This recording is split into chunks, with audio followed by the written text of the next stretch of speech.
Xpolens, on est la société de Banking as a Service du groupe BPCE. Globalement, Banking as a Service, c'est une grosse boîte de Lego qui permet d'automatiser les paiements entrants, les paiements sortants et la tenue de compte pour pouvoir à la fois en temps réel et de façon complètement automatique faire tous les mouvements de flux. Et bonjour, Olivier Binet, président de Bridge. Bridge est le leader de l'open banking en France avec deux métiers. Un premier métier qui est l'agrégation de données. On va se connecter au compte bancaire pour amener ces données dans divers services, applications, comme par exemple le logiciel comptable.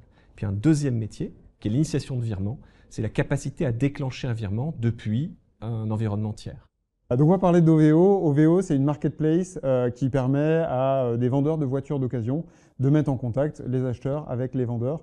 Et globalement, leur problématique, c'est au moment du paiement, les chèques de banque, c'est bien, mais c'est quand même relativement fraudé, et puis c'est pas complètement temps réel. La carte, c'est pareil, c'est bien, mais ça a des problématiques de plafond qui sont assez vite atteints. Et donc, on se retrouve dans un besoin du client qui est de se dire comment est-ce que de façon rapide et certaine, je vais pouvoir payer ma voiture d'occasion. Voilà, on parle d'une plateforme e-commerce, donc qui doit avoir l'efficacité du e-commerce. Et en même temps, on parle aussi de vente de voitures en B2B, donc des gens qui achètent parfois plusieurs véhicules avec des paniers qui peuvent dépasser les dizaines de milliers, voire centaines de milliers d'euros. Et donc pour ça, évidemment, on ne peut pas avoir un paiement par carte qui fonctionne bien. Donc la problématique pour OVO, c'était d'avoir une qualité de transaction qui soit digne des meilleures expériences e-commerce, tout en ayant la puissance du virement.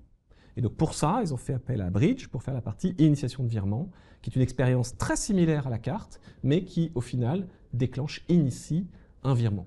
Alors ça marche plutôt très bien, mais ça a quand même quelques limites. Ça a quelques limites qui sont dues principalement aux API bancaires qui ne permettent pas de fonctionner parfaitement en tous les cas. Et c'est pour ça qu'on a eu besoin, pour compléter l'offre et pour que ça marche dans tous les cas, on a eu besoin d'Xpolens. Exactement. Et donc, Xpolens a apporté à Bridge un compte qui est APIisé, c'est-à-dire qui va pouvoir, en temps réel, envoyer l'information de « on a bien reçu le virement que vous avez initié ». Et donc, on vous confirme que l'argent est bien là. Et en plus, on va ensuite pousser l'argent, l'orienter vers le bon vendeur. Et surtout, Xpolens nous apporte aussi la capacité de faire de l'IBAN virtuel. Exactement. Et donc, l'IBAN virtuel, ça vous permet, si jamais, malheureusement, effectivement, les API ne fonctionnent pas, de pouvoir dire à votre client, voilà, vous avez un IBAN qui est unique pour vous, sur lequel on va savoir, au moment où l'argent arrive sur le compte, tout de suite dire l'argent est bien arrivé et le pousser directement à notre client.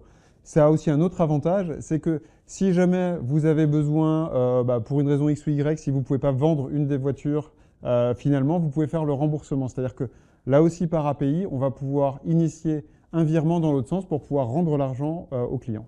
Exactement. Et puis surtout, ça permet une réconciliation parfaite. On sait exactement d'où vient l'argent, pour quelle commande et quand est-ce qu'il est arrivé. Donc ça, je pense que la réconciliation, c'est aussi une problématique importante pour les e-commerçants en général. Donc là, on a le meilleur des deux mondes. Exactement. On a le meilleur du virement avec le meilleur de l'expérience Internet e-commerce, telle que les gens maintenant ont été amenés à l'exiger. C'est ça. Et avec les deux options, c'est génial. Malheureusement, l'open banking est encore une techno qui n'est pas complètement bien intégrée par tous. Il n'y a pas de structure, mais tu pourrais probablement faire ça beaucoup mieux que moi, mais il n'y a pas de structure commune qui fait que vous êtes obligé de vous intégrer avec chaque banque et que de temps en temps, ça marche moins bien. Voilà, chaque banque a ses règles, chaque banque a sa façon de proposer ses API dédiées à l'open banking et chaque banque a ses limites finalement, qui sont parfois plus ou moins simples à gérer. C'est pour ça que pour être au niveau d'exigence d'un e-commerçant et notamment avec des paniers aussi importants, il nous faut avoir une solution complète.